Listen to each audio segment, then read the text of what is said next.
मग आमकां सांग कितें जालें नक्की रातचे सांग तू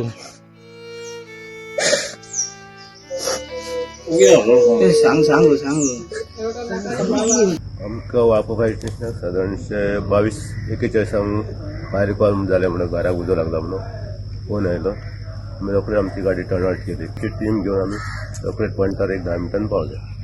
गेल्या नंतर घराक फूल उजो लागलेलो. फूल तेजे जळेले आहा.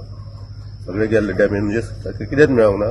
म्हणजे तेजे जे सामान कितें आसलें ते सगळे लॉस जालें. तर तेंची वस्ती घर सादारणशे आसपास 15 लाखापर्यंत आसतले तसो आमचो अंदाज.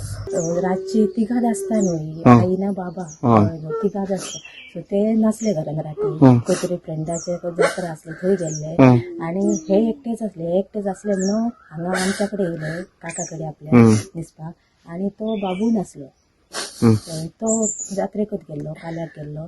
सो रातची न्हू 10:30 म्हटल्यार आमकां 10:15 म्हटल्यार कळ्ळें की खंय तरी उजो लागता.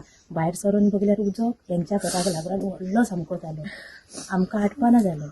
मागीर तेंचें लुकसाण खूबच जालें. लुकसाण म्हटल्यार तेंचे लग्नाचे आतां आमी मागीर करपाचें थरयल्लें सो तेका लागून तेजी ज्वेलरी तेंच्यान दोगांयनी करून दवरलेली. दोगांनी आपूण दोगांय कामाक वयता खंय तरी आपूण 10 रुपया कमोवन ते हाडून दवरून तेतून तेंच्यांनी ते करून दवरलेले. सो प्लस वयल्यान तेंचे पयशे काय तरी भितर आसले.